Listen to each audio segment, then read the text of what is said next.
Shoutout sa lahat ng mga yung mga viewers po natin tsaka yung mga followers po natin.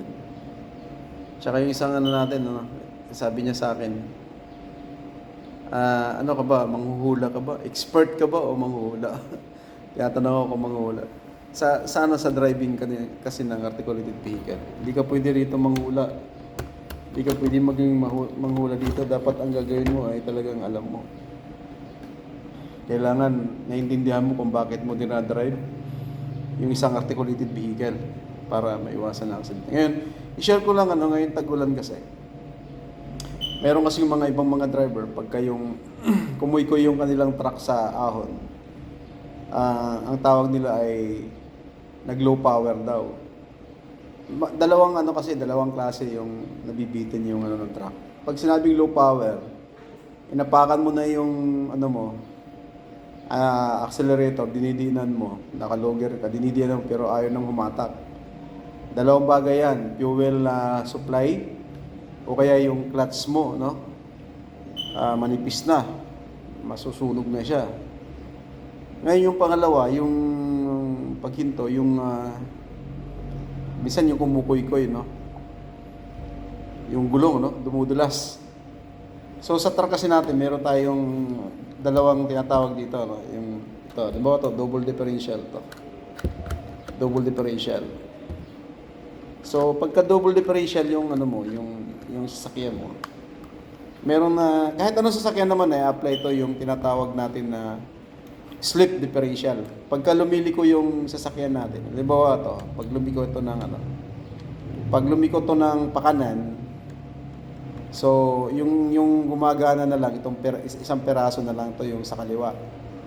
Ito ang nag-i-slip differential. Dalawa yung na-apply niya rito, slip differential at saka yung tire drifting. So sunod lang siya dito. Ngayon kaya ka nabibitin pag kumoy-koy na itong namiwersang isang to, kukoy-koy na yan, ibig sabihin, hindi ka na makakalis. So yun, mabibitin ka na.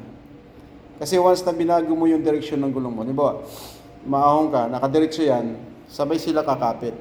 Ito, sabay kakapit yan. Pero pag once na niliko mo yan, pag niliko mo yan ng pakaliwa, pag kumaliwa yan, ang gagana lang na gulong, yung kakamot, itong kanan. Itong isa, ina-apply niya yung slip differential at saka yung tire drift. Ibig sabihin, sumusunod na lang siya dito kasi ito yung gumagana. Kaya nga, sa technique ng pag-ahon, hindi mo pwedeng biglain Biglain mo ng liko. Pag binigla mo ng liko mo yung gulong mo pa kanan, bigla mong itatransfer yung lakas na dapat itong sa kanan mo ay dahan-dahan lang siya, itatransfer niya yung lakas papunta dito sa kaliwa. Kasi mag-i-slip siya, hindi siya iikot. Para makaliko na maayos yung truck mo, kailangan huminto muna siya doon sa pagsabay sa pag-ikot dito. Kaya ito. Ngayon pag kumoy-koy na po ito, ibig sabihin, habang hindi pa tuluyang huminto yung sakya mo, diretso mo uli yung gulong mo sa unahan para tumulong itong nasa kanan, Kung hindi naman hindi naman kailangan talaga na biglain mo lumiko, kung makikita mo naman, mararamdaman mo naman yung pagkuy-kuy ng gulong mo. So yun, Kaya nga yung iba, pinapagana nila yung tinatawag natin na double differential. Free. So meron kasing pag sinabing double differential, naka-double ka pero gumagana lahat to, kumakamot. Pero pagka once naghang to, iikot pa rin siya mag-isa, So hihinto pa rin 'yon. Ngayon pagka naka-double dip lock ka na tinatawag, sabay-sabay yan, naka-dip lock. Hindi ka naman makakaliko sa ahon pagka naka-dip lock ka. Ngayon, ang mga dinesign ng mga truck ngayon, yung double differential, free lang yun, pwede pa rin siya magkanya-kanya. Once na merong, halimbawa to, kung sabay-sabay silang umiikot, na naka-double differential ka, tapos bigla itong nakaapak sa madulas, iikot siya na mabilis. So itong tatlong to, hihinto na sila sa pag-ikot kasi hindi na siya lumapat.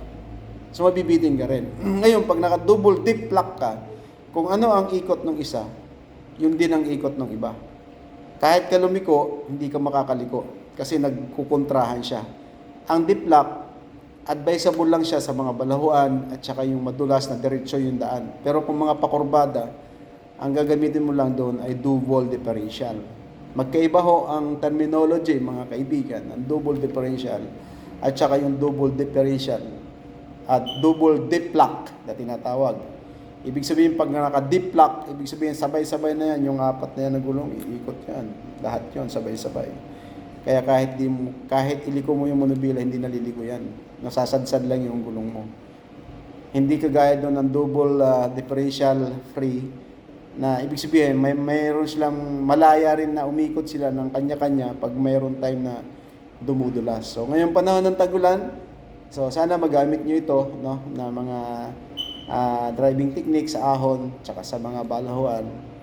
Okay, titingnan nyo lagi yung truck ninyo.